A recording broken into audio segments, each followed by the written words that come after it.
ओम श्री गणेशाय नमः। जय श्री राम।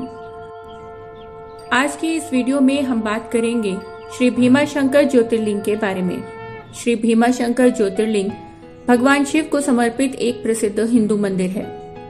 श्री भीमाशंकर ज्योतिर्लिंग मंदिर भगवान शिव के उन सुप्रसिद्ध द्वादश ज्योतिर्लिंगों में शामिल है जिनमें पूरे ब्रह्मांड की शक्ति का वास माना गया है। शैव परंपरा से संबंध रखने वालों और भोले के भक्तों के लिए यह स्थान बहुत ही महत्व रखता है, जिसके दर्शन किए बिना भक्तों को तृप्ति नहीं मिलती। यह मंदिर महाराष्ट्र राज्य में पुणे से लगभग 110 किलोमीटर दूर भोरगिरी गांव में सह्याद्री पर्वत पर स्थित है। यहीं से भीमा नदी निकलती है जो आगे जाकर कृष्णा नदी में मिल जाती है। श्री भीमाशंकर ज्योतिर्लिंग की गिनती भगवान शिव के परम पवित्र द्वादश ज्योतिर्लिंगों में छठे नंबर पर की जाती है। श्री भीमाशंकर ज्योतिर्लिंग आकार में बहुत बड़ा और मोटा है, इसलिए इस मंदिर को मोटेश्वर महादेव के नाम से भी पुकारा जाता है। श्री भीमाशंकर ज्योतिर्लिंग के दर्शन करने से 7 जन्मों के पाप नष्ट हो जाते हैं और व्यक्ति के लिए स्वर्ग के द्वार खुल जाते हैं। श्री भीमाशंकर ज्योतिर्लिंग को लेकर एक विवाद भी प्रचलित है, वो ये कि असम के लोग महाराष्ट्र में स्थित श्री भीमाशंकर ज्योतिर्लिंग पर सवाल उठाते हैं। असम के लोगों के अनुसार असली भीमाशंकर ज्योतिर्लिंग महाराष्ट्र में नहीं बल्कि असम में गुवाहाटी के निकट पमोही गांव में स्थित डाकिनी पर्वत के ऊपर स्थित है। असम के लोगों का यह दावा सत्य सा प्रतीत भी होता है, क्योंकि भगवान शिव के द्वादश ज्योतिर्लिंगों की अधिकृत जानकारी के लिए शिव पुराण का आश्रय लिया जाता है। शिव पुराण में श्री भीमाशंकर ज्योतिर्लिंग के प्रादुर्भाव की कथा का वर्णन है, जिसके अनुसार यह ज्योतिर्लिंग कामरूप राज्य के पर्वतों के मध्य स्थित है और असम का ही पुराना नाम कामरूप है।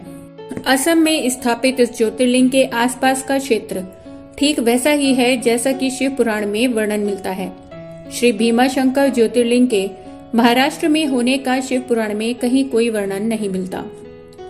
असम के लोगों का मानना है कि श्री शंकर देव जी की वैष्णव भक्ति की आंधी के कारण यहाँ शिव भक्ति का वेग कम हो गया, जिसके कारण श्री भीमाशंकर ज्योतिर्लिंग पिछले कुछ सदियों से गुमनामी के अंधेरों में खो गए। यहाँ स्थित श्री भीमाशंकर ज्योतिर्लिंग की सेवा में जो पुजारी जन हैं वे जनजातीय हैं और सैकड़ों वर्षों से श्री भीमाशंकर ज्योतिर्लिंग की पूजा अर्चना पूरी निष्ठा से चुपचाप करते आ रहे हैं। यहाँ पर काशी और पूरे देश भर से संत और भक्तजन आकर साधना और पूजा अर्चना करते हैं। अब सुनते हैं श्री भीमाशंकर ज्योतिर्लिंग की पौराणिक कथा। शिव पुराण में श्री भीमाशंकर ज्योतिर्लिंग की कथा का वर्णन किया गया है, जिसके अनुसार त्रेता युग में भीम नाम का एक महाबली राक्षस था। वह लंका के राजा रावण के छोटे भाई कुंभकर्ण का पुत्र था। वह कामरूप प्रदेश में अपनी माता कर्कटी के साथ रहता था। भीम ने अपने पिता को कभी नहीं देखा था, क्योंकि उसके जन्म से ठीक पहले ही उसके पिता कुंभकर्ण का भगवान श्री राम के हाथों वध हो गया था। जब राक्षस भीम युवावस्था को प्राप्त हुआ, तब उसकी माता कर्कटी ने उसे भगवान विष्णु के अवतार श्री राम के हाथों उसके पिता कुंभकर्ण के वध की बात बताई। यह सुनकर भीम अत्यंत क्रोधित हो उठा और भगवान विष्णु का वध करने का उपाय सोचने लगा।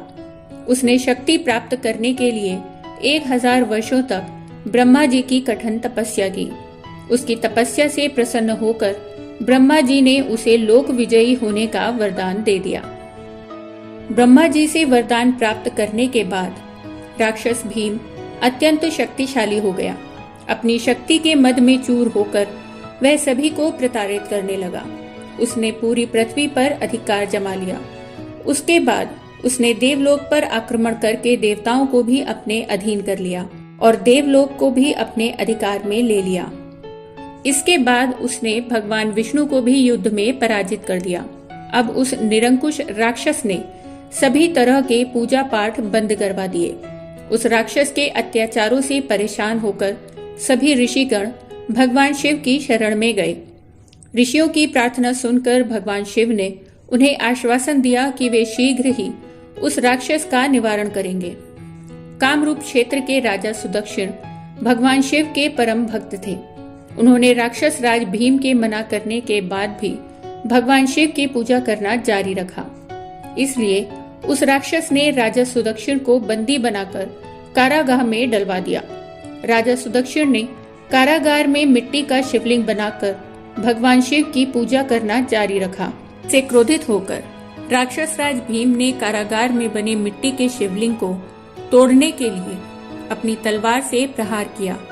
तलवार शिवलिंग से छू पाती इससे पहले ही भगवान शिव कारागार में प्रकट हो गए और उन्होंने राक्षस राज भीम को अपनी क्रोधाग्नि से भस्म कर दिया। यह देखकर सभी देवतागण वहां पर उपस्थित हो गए और भगवान शिव की स्तुति करने लगे। इसके बाद देवताओं ने सभी के कल्याण के लिए भगवान शिव से ज्योतिर्लिंग के रूप में उसी स्थान पर निवास करने की प्रार्थना की।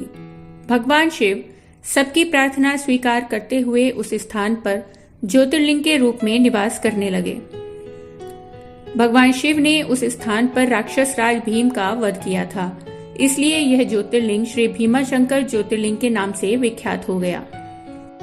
भीमाशंकर को वन्य जीव अभयारण्य घोषित किया गया है।